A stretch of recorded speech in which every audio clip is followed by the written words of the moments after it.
तो सवाल ये है कि क्या एआई हमारी नौकरियां छीन लेगा? अगले 10 मिनट आप जो भी वीडियो देखोगे वो एआई जनरेटेड वीडियो है और मैं इसकी अकाउंटेबिलिटी लेता हूँ कि ये वीडियो आपको किसी ना किसी तरह से हेल्प करेगा। आपको एक ह्यूमन पॉडकास्ट से बेटर ये वीडियो लगेगा एंड आई गारंटी, क्योंकि इसके पीछे जो इंफॉर्मेशन सोर्स है वो एक डीप रिसर्च फॉर्म है जो कि मैंने बनाया है। Thank you. या फिर उत्साहित होना चाहिए? तो चलिए मिलकर इसका पता लगाते हैं। चलिए, सबसे पहले तो उस डर की ही बात कर लेते हैं जो हर नई तकनीक के साथ आता है। इसे डर की गूंज कहना बिल्कुल सही रहेगा। और हम देखेंगे कि कैसे तबाही की भविष्यवाणियां करना कोई आज की बात नहीं है। अरे, ये तो इतिहास का एक जाना पहचाना पैटर्न है जो बार बार खुद को दोहराता है। देखिए, इतिहास हमें एक बहुत ही दिलचस्प सबक सिखाता है। वो ये कि हमारा जो डर है ना, वो अक्सर हकीकत से बिल्कुल मेल नहीं खाता। औद्योगिक क्रांति को ही ले लीजिए। सबने कहा मशीनें आ गईं, अब इंसानों की सारी नौकरियां चली जाएंगी। पर हुआ क्या? बिल्कुल उल्टा। मैन्युफैक्चरिंग की नौकरियां 3 गुना बढ़ गईं। अब आप पूछेंगे कैसे? अरे भाई, जब मशीन से सामान सस्ता बनने लगा तो लोगों ने उसे इतना खरीदा कि और ज्यादा फैक्ट्रियों और मजदूरों की जरूरत पड़ गई। फिर आया डिजिटल दौर, कंप्यूटर आए और फिर वही डर। अब तो ऑफिस की सारी नौकरियां गईं।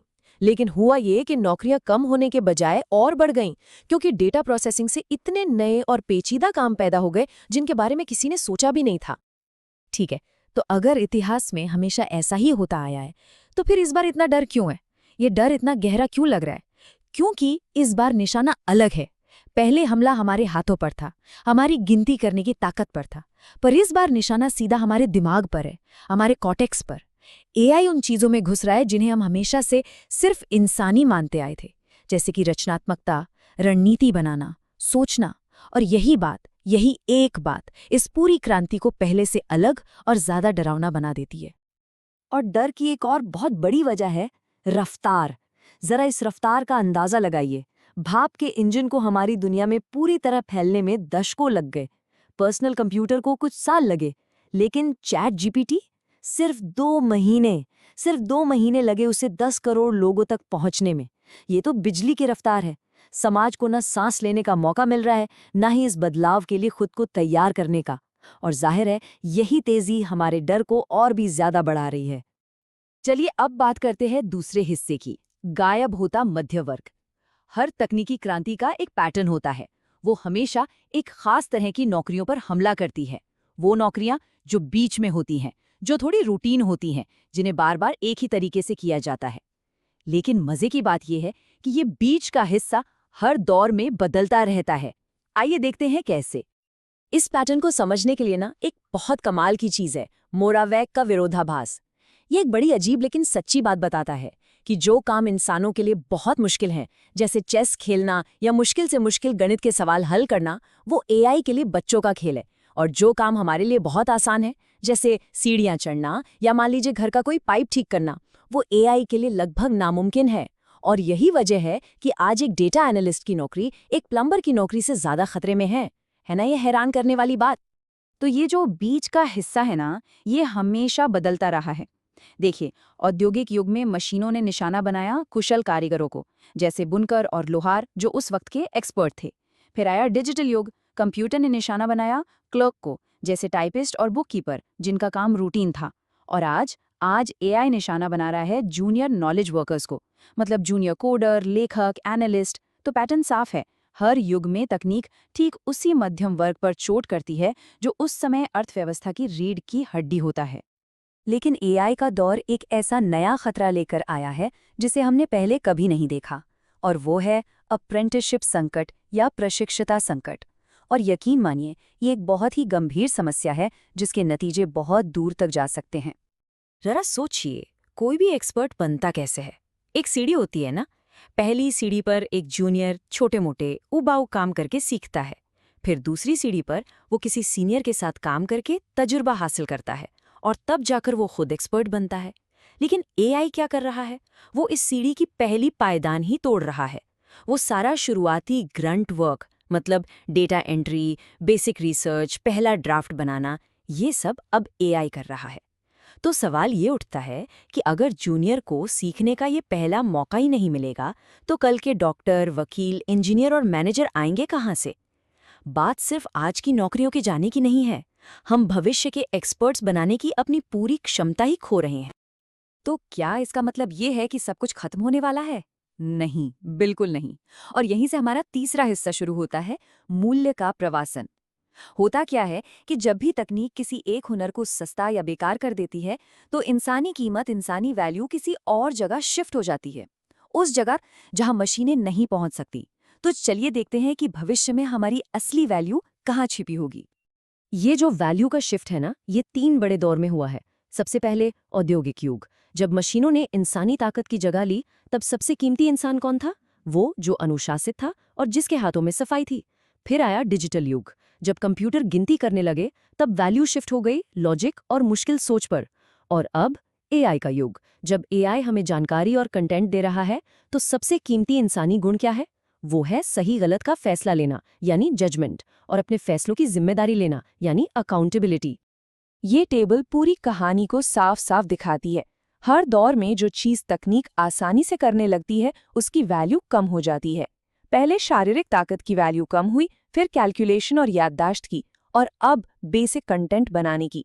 इंसानी वैल्यू हमेशा उस चीज की तरफ भागती है जो कम है, जो दुर्लभ है, जिसे मशीनें छू नहीं सकती। और आज के दौर में वो दुर्लभ चीज क्या है? सही फैसला लेना, सच्ची जिम्मेदारी और इंसानी हमदर्दी। ये जो लाइन है ना, ये बिल्कुल सटीक बैठती है। इंसान एक नैतिक क्रम्पल जोन बन जाता है। इसका मतलब क्या है? सोचिए, अगर एक सेल्फ ड्राइविंग कार का एक्सीडेंट हो जाता है, तो किसे दोषी ठहराया जाएगा? कोड को? एआई को तो जेल भेजा नहीं जा सकता। आखिर में किसी ना किसी इंसान को ही, किसी कंपनी के सीईओ को ही जिम्मेदारी लेनी पड़ेगी। और बस यही वो जगह है जहां इंसान हमेशा कीमती रहेगा, आखिरी फैसला लेने और उसकी पूरी जिम्मेदारी उठाने में। लेकिन एक कड़वी सच्चाई का सामना करना भी जरूरी है। ये जो बदलाव है, ये आसान नहीं होता, और इसके फायदे सब तक तुरंत नहीं पहुंचते। यहीं पर हमारा चौथा हिस्सा आता है, संक्रमण का दर्द। इतिहास हमें साफ साफ सिखाता है कि किसी भी बड़ी तकनीकी उथल-पुथल और असल खुशहाली के बीच एक लंबा और अक्सर बहुत दर्दनाक दौर आता है। इसका सबसे बड़ा उदाहरण है एंजल्स पॉज। औद्योगिक क्रांति के दौरान पता है क्या हुआ? ब्रिटेन की इकोनॉमी मतलब जीडीपी तो आसमान छू रही थी। देश अमीर हो रहा था, लेकिन जो आम मजदूर था, उसकी तनख्वाह पूरे 50 साल तक 1 इंच नहीं बढ़ी। टेक्नोलॉजी से होने वाला सारा फायदा सिर्फ और सिर्फ फैक्ट्री और मशीन के मालिकों की जेब में जा रहा था। आम लोगों तक वो खुशहाली पहुंचने में आधी सदी लग गई। ये बात हमें याद दिलाती है कि सिर्फ टेक्नोलॉजी में तरक्की का मतलब ये नहीं कि समाज भी तुरंत तरक्की कर लेगा। क्या आज भी हम ऐसा ही कुछ अपने आसपास नहीं देख रहे हैं? तो इस पूरे इतिहास को खंगालने के बाद हम कहाँ पहुँचते हैं? हम पहुँचते हैं 3 ऐसे अटल नियमों पर जो हर, और मेरा मतलब है हर, तकनीकी क्रांति पर लागू होते हैं। और ये नियम सिर्फ इतिहास को समझने के लिए नहीं है, ये हमें भविष्य के लिए तैयार होने में मदद करने वाले हैं। तो पहला अटल नियम, टेक्नोलॉजी नौकरियां खत्म नहीं करती, वो काम खत्म करती है। मतलब आपके जॉब के कुछ हिस्से, कुछ टास्क खत्म होते हैं, पूरी जॉब नहीं। वो तो बस अपना रूप बदल लेती है। जो बुनकर था वो मशीन ऑपरेटर बन गया, जो क्लर्क सिर्फ हिसाब किताब करता था वो फाइनेंशियल एनालिस्ट बन गया। तो जरूरी ये नहीं है कि हम करते क्या हैं, जरूरी ये है कि हम नतीजा क्या देते हैं। अपनी पहचान अपने काम से नहीं, अपने नतीजे से जोड़नी होगी। अब आता है दूसरा अटल नियम, क्वालिटी का ऊपर जाता हुआ चक्र।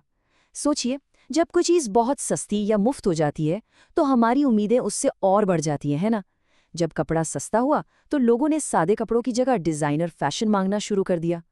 अब जब एआई हमें एवरेज कंटेंट, एवरेज तस्वीरें और एवरेज म्यूजिक मुफ्त में दे सकता है, तो लोग क्या चाहेंगे?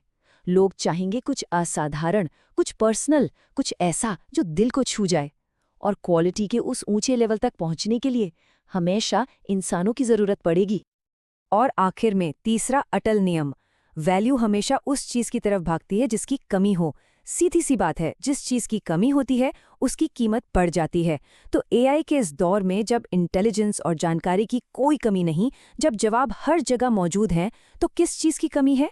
कमी है भरोसे की, मानवीय रिश्तों की और जिम्मेदारी की। भविष्य का असली सोना इन्हीं चीजों में छिपा है। तो इन सब बातों का निचोड़ क्या है? देखिए, ये काम का अंत नहीं है, ये रूटीन और उबाऊ काम का अंत है। हम एक ऐसी दुनिया से दूसरी दुनिया में जा रहे हैं, एक ऐसी दुनिया जहां जवाब देना अहम था, उससे निकलकर एक ऐसी दुनिया में जहां सही सवाल पूछना सबसे अहम होगा। भविष्य उन्हीं का है जो एआई को सिर्फ एक औजार की तरह इस्तेमाल करके बेहतर सवाल पूछेंगे, बात के संदर्भ को समझेंगे और उसमें अपना इंसानी टच जोड़ेंगे। और आखिर में हम सब इस एक सवाल पर आकर रुकते हैं। अगर आर्टिफिशियल इंटेलिजेंस हमें दुनिया के सारे जवाब दे सकता है, तो हमारा असली काम सही सवाल ढूंढना है। तो हमारा अगला सवाल क्या होगा? क्योंकि यकीन मानिए, उसी एक सवाल में हम सबका भविष्य छिपा है। आपने जो भी वीडियो देखा वो एक एआई जनरेटेड वीडियो था, और मैं नहीं जानता कि आप किस चीज़ में इंटरेस्टेड हो, आपका अगला टॉपिक क्या है। तो आप क्यों नहीं ये खुद करते हो? आप क्यों नहीं नोटबुक एलएम को यूज़ करते हो खुद कुछ नया सीखने के लिए? यूट्यूब पे क्यों आपको ये वीडियो देखना है? अगर कोई यहाँ तक आए हैं तो नोटबुक एलएम को यूज़ करें, आपको जो भी सीखना है वहाँ पे पुट करें, आप खुद से सीख सकते हैं। मेरे जैसे कंटेंट क्रिएटर्स की वीडियो देखने की कोई ज़रूरत नहीं है, चाहे वो कोई पॉडकास्ट हो, कोई भी कुछ हो। आपका इनपुट क्लियर होना चाहिए, बिकॉज आप जानते हो आपका आउटपुट क्या होने वाला है। तो इनपुट सही जगह से लीजिए। यूट्यूब एक आउटडेटेड सोर्स है लर्निंग का, किसी भी टाइप का नॉलेज अगर आपको चाहिए तो दैट्स इट। आप नोटबुक एलएम को जरूर चेकआउट कीजिएगा, and it's not a promotional video. Thank you.